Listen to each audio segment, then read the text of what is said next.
Satanism is technically known as anti-Christianity, but it's not. It's anti any dogmatic thinking and religion and philosophy. It is more based off of the theories of Nietzsche, of anti-herd conformity. Ayn Rand, the female political philosopher in the 60s and 70s who wrote a lot about the philosophy of objectivism, and that's all about personal ego and wealth and capitalism, everything that a meritocracy stands for. You have the archetype from Carl Jung. Carl Jung was the student of Sigmund Freud, the father of modern-day psychology, and he theorized that all major figures and symbols, in this case the devil, is nothing more than a psychological personification of what people all over the world put into something. They create the reality of it. Through myth, through legend, through fiction over the centuries, people have an idea of what the devil is. If you take out the reality to a Satanist that God, the devil, and hell don't exist, that it's nothing more to us than Greek and Roman mythology. It's something interesting to read, and you can take something away from it.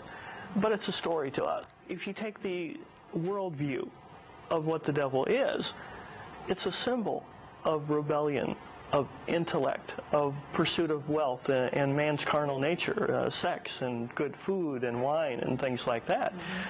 You have to look at it from the worldview where Anton LaVey was coming from. What you're saying is that you don't believe in any deity. No, other than the higher inner self that we all as human beings can hopefully strive to become. Our own godhood, in a way. Okay. So do you believe that you're a god? No. We're not delusional. We're the anti-delusional religion. It's kind of funny. The current high priest of the Church of Satan, Peter Gilmore, is very prone to go on television and in the media and say, we are a religion of non-joiners. And it sounds like an oxymoron, but it's more people that resonate that same vibe, the same idea, and they join together because we agree with those ideals that Anton LaVey came up with. So okay, let's back it up a little bit. Okay. So your name is Eric Werner. Right. But you also go by a pen name of Corvus Nocturnum? Nocturnum, yes. Okay, so you're an author? Embracing the Darkness, Understanding Dark Subcultures was my first book about 6-7 years ago. And it was my beginning into this type of lifestyle where I wanted to explain and explore all the different dark subcultures that exist in the world, how they're the same, how they're different, the histories, where they come from. And I interviewed people in those different worlds because I didn't want it to just come from my own bias. I wanted the people to speak for themselves. And that's what paved the way for all my future books from then. Wow. You know, Allure of the Vampire, Our Sexual Attraction to the Undead. What is that? Talk to me about that. That's a very... That is probably my bestseller right now, is because there's so much hype with True Blood and, you know, the Vampire Diaries and Twilight and all those other films and things. But it's been cyclical. It comes and goes every so many years. It's been that way since Bram Stoker's Dracula. And then Interview with the Vampire came out at the same time. It keeps going and going. Every so many years it comes back. Why did you choose the pen name Corvus Nocturnum? That actually sort of was on a whim back in the old days when AOL dial-up was around and, you know, chat rooms, if you remember back that. You know, I wanted to relate to the people I was talking to. You know, I wanted to fit in with them. I wanted them to identify with me and be willing to open up. So that is the name that I used on AOL chat. The family that you do have, were they accepting of your faith, religion, lack thereof faith? Is it faith? Would you call it faith? It's more philosophy than faith. Faith requires belief in something that you can't see. And philosophy is just the theory behind how something should be done. That's a little bit clearer way for me to express it. Okay. My family's acceptance of it, I think they're kind of perplexed. I grew up Protestant. Okay. And I guess in a way my grandmother was an influence, because she was like, I don't need someone at the pulpit to tell me how to read the book. I can read for myself. And that kind of made me laugh as a child, but it kind of stuck with me too. Yeah. Satanism says we're the third side perspective. We're neither to the right or to the left. You know, we're right down the middle. It's common sense. It's all about creating and discovering and trying to become the ultimate you can be. And sometimes that means going and looking deep. So that doesn't mean that you're immoral. It doesn't mean, Satanism doesn't mean that you go out and you're killing people and you're drinking people's blood and you're doing crazy stuff. And because that is the misconception, that Satanists are immoral, that, you know, someone's going to get hurt. Or we have Hollywood to thank for that, unfortunately. Satanism, when you compare it to any other world religion, and it is protected by the Constitution as a valid religion, we have the satanic sins, the satanic statements, and the rules of the earth. If you put all those together, we have triple the amount of rules that the Quran and Christianity, you know, say you should do this. Right. Well, our rules aren't so much sins of thou shalt not. It's you're kind of stupid if you do these things. I got you. You know, so I'd have to say that the highest satanic sin in the Satanic Bible is one of stupidity. You know, I read that. You're supposed to be better than that. You're supposed to think before you act, think before you speak. You know, everybody should go by that. Yes. Let me have some quick comparisons between Satanism and Christianity. What's the major one? I think one I read was that Christians, we don't take responsibility for a lot of our faults. The devil made me do it. Right. We say we're responsible for ourselves 100%. If there is no devil that made us do it, then we did it. Yeah. You and I did it. Yeah. And is that how you look at us? That's how people are. That's how I see all things. Yeah. You know, it's not Christianity as a whole. It's all people. I'm not one to raise the flag and say I'm anti-all religion. I'm saying there's flaws in every way of thinking. What does it mean when you say Satanists are elitists? We're very opinionated. We're very harsh when it comes to our own faults. So therefore, it kind of carries on that we see the rest of the world as flawed, because you have to be aware of reality. We see the hypocrisy in the world, in politicians and religion. A lot of our members are musicians and writers, and, you know, it's expressive. We put that into our works. It's truly called the alien elite. And the reason for that is not only are we elitists because we want the finer things for ourselves and expect the best out of ourselves and hopefully the people around us, but we're alien too, because we understand full out that everybody around us doesn't prescribe to that. They're not going to try to measure up. That's why we have people that don't take accountability for their actions. Wow. That's why we have prisons chocked full of people that, you know, you won't find hardly any Satanists in prison. Wow. And there's a reason for that. It's interesting you mention that, because one of the rules of the earth of Satanists in the Satanic Bible is, when in the open, harm no one. I read that. And if they do, ask them to stop. If they don't, destroy them. When I read that, I said, what does that mean, destroy them? What does that mean? We are a religion of the anti-stupid. So we don't want people to go, oh, you're going to destroy them, you're going to kill them. No. Destroy can have many meanings. It means someone harasses you, you tell them to stop. They don't. You find out things about them. You turn things against them. You can, you know, let other people know how they behave, ruining someone's reputation because they were a jerk to you on the street. It can cost them a career. Is there forgiveness in Satanism? If somebody does wrong you, you ask them to stop. They've harmed you. Now in Christianity, we believe, you know, forgive, turn the other cheek. We are not a religion of turn the other cheek. Okay. We do realize that people make mistakes. Okay. If someone apologizes, it's counterproductive for us not to accept it. But it's up to us as individuals.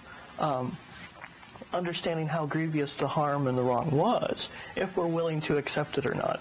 It depends on what retribution is going to happen versus what type of compensation from the other person.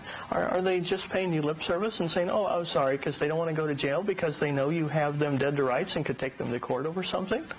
I mean, that's destroying someone too. Suing someone. Yeah. You know, it doesn't mean kill them when you destroy them. So it's taken out of context. Yeah. Anton LaVey was well known for having a very harsh personality, but he was also a very happy, loving person too. He had kids. Yes, he had animals and all kinds of things, yes. Yeah. I mean, you don't want people to get confused between Satanism and devil worship. Right. I give lectures at universities on that subject. What do you consider devil worship to be as far as... I read something about... Was it a part of old Satanists' rituals where there were candles made out of baby fat? Yes, you're talking about the Black Mass, and during the 1700s, that was people who were what we call inverse Christians. They believe that there is a God and a devil, but they pray to the one, and they're doing everything blasphemous and backwards that they possibly can for what we now call shock effect, you know, for attention or whatever. But they actually believed it. Those were the scary people to me. So that never came into the newer part of Satanism. It was never a part of that. We have our rituals, we have our ceremonies and things like that, like any religion. Yeah. But we don't have candles made out of baby fat in your rituals. And neither do we. We go to stores or you know, have people in our order that make them. Yeah. You know. Let's talk about your major holiday. Major holiday. A major holiday. The biggest one. The biggest one is one's birthday. Yes. And you feel that Satanists feels that is a major holiday because of what? Because without our own existence, there would be no world to enjoy. So fill that day with all kinds of pomp and circumstance and just have a good time. The dog and pony show, if that's what you want to do, if that's what makes you happy, you're the person that's supposed to be celebrating. So it's not Halloween as we would all think. It's one of the big ones. Okay. And the reason for that is because we like the trappings, the spookiness, the Addams Family, you know, sort of thing.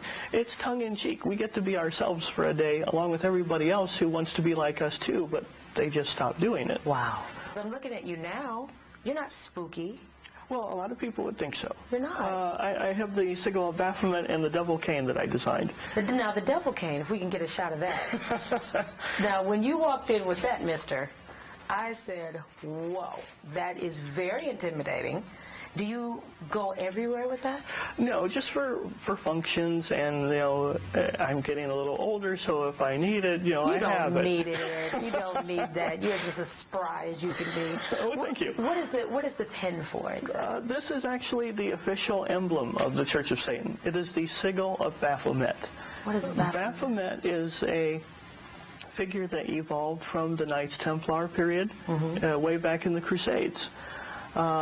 It was about when things changed throughout time, and then you got to the Freemasons, the Golden Dawn, other magicians and occultists. The star itself being inverted, unlike the pagans who have the star upwards. Paganism is a little more like Christianity, where it's us bringing things to the world for the betterment of all. The Satanists happen to be the opposite side of that. We prescribe to the star pointing downward. In other words, the benefits of the universe coming to us first. And there's a pragmatic reason for that. You want to be healthy, happy, and wise so that you can be a good role model for your children, for the rest of your neighborhood. You know, because the better you live, hopefully the ripple effect will continue. Why put yourself out first? And then, you know, that's our attitude. I got it. So the star pointing down means the world coming to us. Let's put yourself first. It doesn't mean be cruel to other people around you and, you know, have total disregard. But that's another stereotype. But it says look out for number one. Yes. And that comes from Nietzsche and Ayn Rand and other philosophers long before Satanists. You don't have a problem with other religions. You don't have a problem with Christianity. You don't have a problem with I didn't grow up Hinduism. hating it. I'm not like some of the other people that say, well, you're a Satanist because you hate all religion. No, this one just made sense to me. Yeah. Those others make sense to other people. But you don't hate No, why should I? anybody. Why should I be hateful? That makes me unhappy, and Satanism is about being happy and living your life to the fullest. Yeah. That would be counterproductive. I agree. Let's talk about lesser magic. Lesser magic involves sex, sentiment, and wonder. Mm-hmm. You got to deal with that for me. Okay. What does that mean? To break Simply, it down, because you're a very smart guy. You'll go right over my head well, here. thank you. Taking it from sexuality, people are attracted to those who fit a certain look. You can use that to your advantage. Like if you know that you're not the best looking person in the world, but you're a man and you can bulk up and you shave your head, to some people that's sexy. Mm-hmm. That's using magic. Truthfully, it's psychology, but magic is psychology to us. Ritual, prayer, it's psychological decompression. It's all in the mind. We just take away the third party and feel that it's all on us. So in magic, we're decompressing our emotions in the ritual chamber by just releasing in a healthy way. So if you want to use sex magic, you will conjure up the image of the beautiful person you wish to be with. You'll concentrate on it. It may not be what you ultimately get, but that if you know what your goal is, you'll eventually get something closer to it. So therefore, you're happier. Have you ever wanted a woman, a beautiful woman or a beautiful someone, and you did a ritual trying to maybe lure that person or will that person to you? Have you ever done that? Yes. Yeah? Yes, and it worked. Did it work? Yes. The type of person that I desired did come into my life for a very long time. Wow. So I don't know if you just want to call that I created in my mind an image of what I wanted, and I went after it when I saw that opportunity. I didn't allow fear to stop me, you know. Gotcha. When it comes to shock and awe, you know, the third part, we are the only religion in the world that will freely admit that religion is all about showmanship. The rituals, the robes. You go to Catholic Mass, they're all decked out. They have thunderous, music in most religions to heighten the emotion, to bring these things out in people. We did the same thing. But once we walk out of it, we realize we're the ones that did it. That's where the separation lies. It's more of a mental thing. There's no spirit that made it happen? No, it's not a spirit. It is what Nietzsche would call the will to power. That's within you? Yes. There's no deity bringing the spirit. That you have the will inside of yourself. Right. And from what I read, you said that Satan represents the will that everyone has inside of them that they can tap into. Yes. Right? Yes. That's what Satan represents. He's a symbol of being able to... a symbol. Yes. It's something that we can identify with, that we resonate with, that we can say, I have the strength to overcome my problems. You'll find that in self-help books. You'll go to a psychologist, saying, I can't deal with this. They say, yes, you can. We just give it a kind of cool, surface coating to it. Gotcha.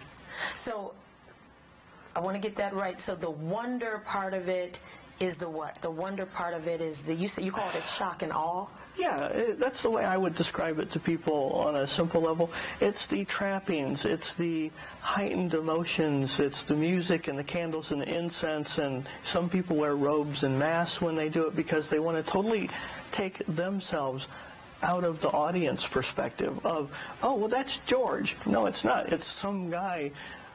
It's like play acting as a child. Mm-hmm. You get to pretend to be something and let your emotions out because you're not worried about what somebody thinks of you. 9 satanic statements. Mm-hmm. Satan represents undefiled wisdom instead of hypocritical self-deceit. Yes. That's one of the things I stressed earlier. Yeah. Is you have to look within yourself. Yeah. Don't be hypocritical. Don't say, well, that's not me. If you have a negative trait, fix it. Satan's about pride. Well, if you keep getting pointed out to you that something you're doing is wrong all the time, chances are there's some truth in that. Satan represents kindness to those who deserve it instead of wasting on ingrates instead of wasting your kindness on ingrates. Yes. That's self-explanatory. Yeah, I think so. Okay. Satan represents vengeance instead of turning the other cheek. Why let an enemy lash out at you again when you have a chance to prevent it? Kind of prevenge when it comes to war and politics. Machiavelli was a great influence on Anton LaVey when it came to that thinking. Satan represents vital existence instead of spiritual pipe dreams. Instead of thinking that the afterlife will be better and we're meant to suffer here on earth, why not enjoy yourself here in case there isn't anything else? Isn't it a waste of your life? Satan represents responsibility to the responsible instead of concern for psychic vampires. Not to be confused with the other psychic vampires in the living vampire lifestyle. This came before that. LaVey was saying people that will play on your emotions. They will say, oh, woe is me, help me. And they will continue to lean on you because you feel obligated, because they're family, they're friends, they're someone that you feel indebted to. And they will keep doing it to the point where you're exhausted, you're mentally drained, you're financially drained. You have to put a stop to it. Otherwise, they will ruin you if you let them. Satan represents man as just another animal because sometimes better, more often worse than those who walk on all fours. I think that one's fairly self-explanatory. Like I said earlier, we love our animals because they aren't going to bite us unless we treat them badly. You did Human beings, you never know when someone's going to turn on you because they want your job or, they want your boyfriend or, whatever. Animals will treat you better, so we respect animals more than our fellow man unless they give us a reason to respect them. It's earned. It's not just given. Wow. Satan represents all of the so-called sins as they all lead to physical, mental, or emotional gratification. Yes. The point was proven to a exaggerated sense in one of my favorite movies, Keanu Reeves and I believe it was Al Pacino in The Devil's Advocate, when he showered him with all the money and wealth of being a young upcoming lawyer and the women and everything else, and he's like, the world is mine. It's never been more apparent than in the 21st century. And even though there was some mythological aspects, the legends of Satan and everything thrown in at the end for theatrics, because it was Hollywood, he did have a good point that was very satanic in its thought, that man needs food. Eat better food than junk, because that's hard on your body, and you might as well enjoy what you're putting into your mouth. A sex partner. You're not going to gravitate towards someone lesser than you. You hope to at least get your equal, if not being lucky enough to get someone that you can strive to be better with. You take gluttony too far, of course, one of the sins for Christianity, and then you go into lack of responsibility and you become fat and lazy, and it has its own consequences. Our sins have consequences of, hey, don't do that, it's bad for you. That's how we measure. Our morals come from what we feel is right, not so much by a religion, by, let's put it this way, it's been said I'm a very nice, warm, approachable person. Well, I'm that way in general. It's how I grew up. But at the same time, if you look at it from a selfish perspective, why would I want to be not that way to other people when I'm a writer? I want people to like me. I want them to buy my work to, help me, pay for my food and everything, just like they do at their job. So when I talk to people and I really get to know them, I want them to like me for me. So of course I'm going to be nice to them until they give me a reason not to. I got you. Satan has been the best friend the church has ever had, and has kept the church in business all these years. That's a little bit of Anton LaVey being a little tongue-in-cheek. Yes. You have to understand that he did have a great sense of humor. He was trying to prove a point, though, that without an adversary, without a bad guy, it's hard to be the white knight. You don't have someone to poke at and say, that's bad, that's wrong, come to us, because we're good. How do you measure good if there's never anything bad? to weigh it against. Gotcha. We need our villains so that the heroes look good. I got you. What is one thing that you want to say to all of the people that are watching right now? Just one thing. If you had one thing to say, what would you want to leave people with as far as Satanists are concerned? Satanists are people just like you. We strive to become the best that we can be for ourselves, but also for our children. The trophy, if you will, the genetic makeup that follows after us. And for some people that choose not to have children, it could be works of art, music. They leave a legacy because they want to be remembered for who and how they were. Don't we all? Yeah, we all do. Thank you for your time. I appreciate you. Thank you for having me.